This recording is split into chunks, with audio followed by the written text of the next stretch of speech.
Hey everyone, welcome back to the show. Today, we're diving into a topic that so many English learners can relate to, feeling embarrassed when speaking English. If you've ever frozen mid-sentence, panicked over pronunciation, or wished you could disappear after saying something wrong, you're not alone. Absolutely. I've met tons of learners who are actually really good at English, but the moment they have to speak, their confidence disappears. They get quiet, nervous, or try to avoid speaking altogether, even though they can do it. And that's the thing, it's not usually about ability. It's about mindset.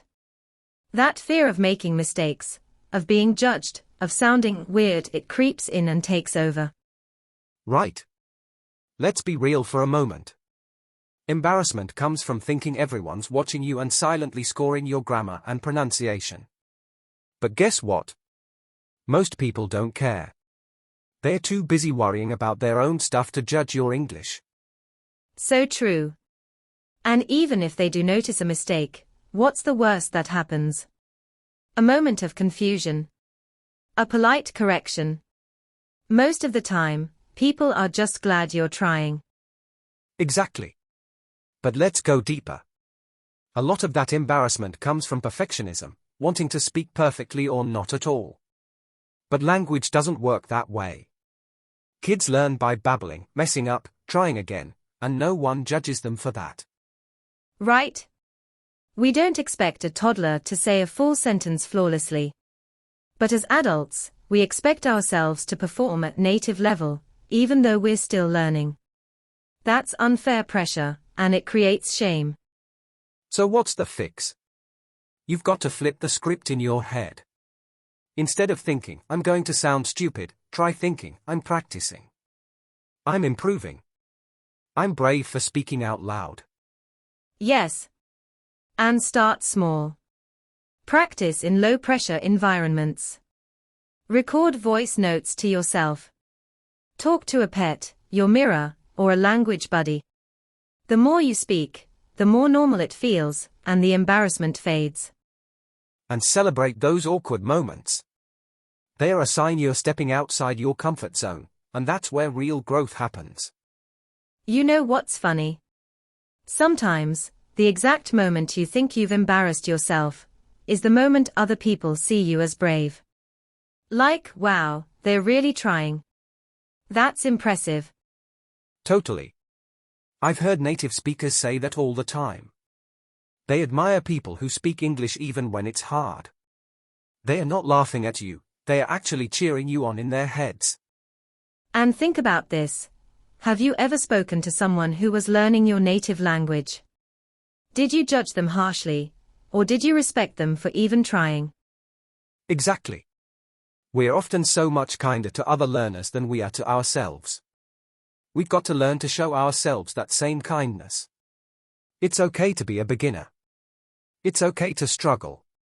One trick that helped me with language anxiety was replacing the word mistake with experiment. When I said something wrong, instead of thinking, I failed, I'd think, cool, that was an experiment, now I know what to try next.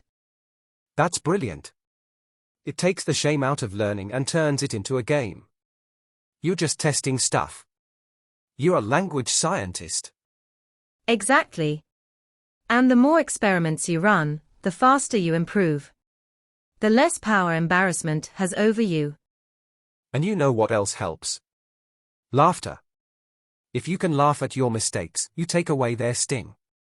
One time, I said, I'm pregnant instead of, I'm embarrassed, in Spanish. Everyone cracked up, including me. And I never made that mistake again. Ha ha, I love that story. And it's so real. Sometimes our most awkward moments become our most memorable lessons. That's part of the journey, collecting stories, not just vocabulary. Yep. So the next time you feel that heat rising in your face, that voice in your head whispering, you're not good enough, pause, take a breath, and remind yourself, speaking up takes courage, not perfection. And honestly, when you think about it, nobody becomes fluent without going through those cringy moments. It's like a rite of passage. If you haven't said something awkward, are you even learning? Haha, yeah. It's like learning to ride a bike. You have to fall a few times before you get your balance. But once you do, you never forget. It becomes second nature. Exactly. And every time you push through the fear and say something in English, even if it's not perfect, you're training your brain to be braver next time. And that bravery builds momentum. You start to realize, wait a second, nothing bad happened. I survived that awkward moment. I can keep going. Right? It's not about erasing embarrassment. It's about walking through it and proving to yourself that it doesn't have to control you. And sometimes, the thing you're embarrassed about? No one even noticed. You might obsess over using the wrong tense or forgetting a word, but the person you're talking to is just happy you're making the effort. Yes. People remember connection more than perfection. If you show up, smile, and engage, that matters way more than flawless grammar.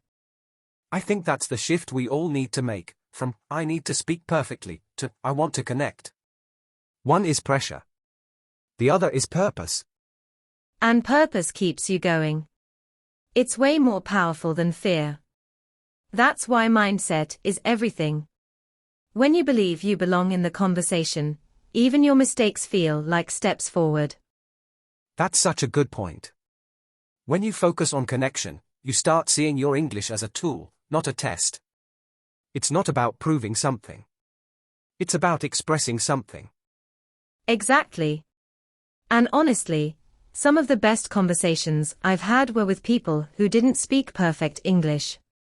But they were open, curious, and unafraid to be themselves. That's what made the moment real.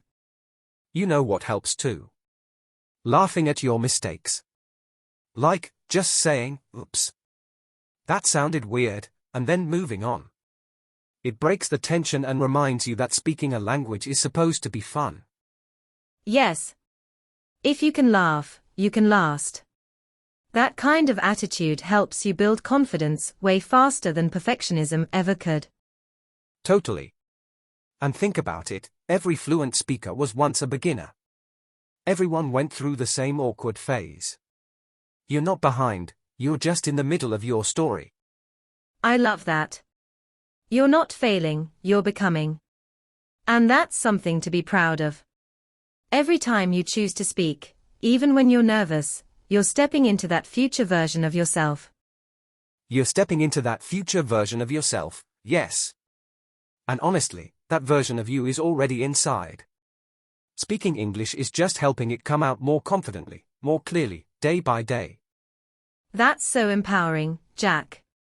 I think a lot of learners forget that they don't have to wait until they are fluent to start feeling proud.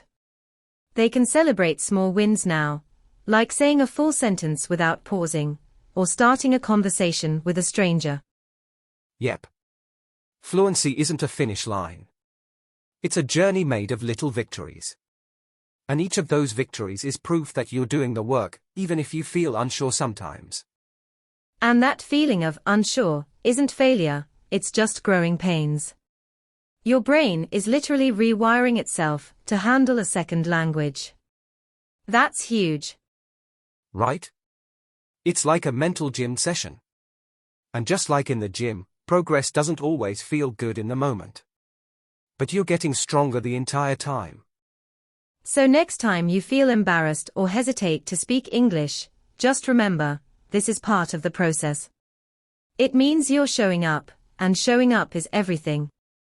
Exactly, showing up is the real win. And honestly, that kind of bravery? It's what separates someone who wants to be fluent from someone who becomes fluent. Yeah, because anyone can study grammar rules or memorize vocabulary. But it takes a whole different kind of strength to keep speaking when your voice shakes, or your mind blanks out. Totally. It's easy to underestimate how emotional learning a language can be. It's not just intellectual, it's personal. You're putting yourself out there, sometimes in front of strangers, and that takes guts. Absolutely. And that's why I think mindset is just as important as method. If you believe you deserve to speak English, That belief pushes you through the hard parts. And it's okay if your confidence goes up and down. That's part of it. Some days you'll feel like a superstar, and other days, like you forgot everything you ever learned. But neither of those days define your ability. That's true for every learner, including us, back when we were starting out. And looking back, it wasn't the perfect sentences that helped the most, it was the messy moments, the times we just tried, that really shaped us. Yes. The moments we felt awkward but kept going. That's where growth lives, in the middle of the discomfort. That's where fluency is born. So if you're listening to this and thinking, I still feel embarrassed speaking English, just know, you're not alone. We've been there. Everyone has. But what matters is that you keep speaking. Yes. Don't wait to be perfect. Speak while you're still learning. That's how you become confident, by practicing through the fear, not after it disappears. And if you ever feel like giving up, remind yourself, every mistake is proof that you're trying. Every awkward pause is one step closer to natural fluency. We're so proud of you for even listening to this kind of podcast. That already shows you're serious about your growth. Keep going. Keep practicing. And remember, confidence doesn't come before action. It comes from it. Thanks for joining us today, and if this episode helped you, share it with someone else learning English too. We'll be back with more real talk, practical tips, and motivation to fuel your English journey. Until then, keep learning, keep believing, and keep speaking. See you next time.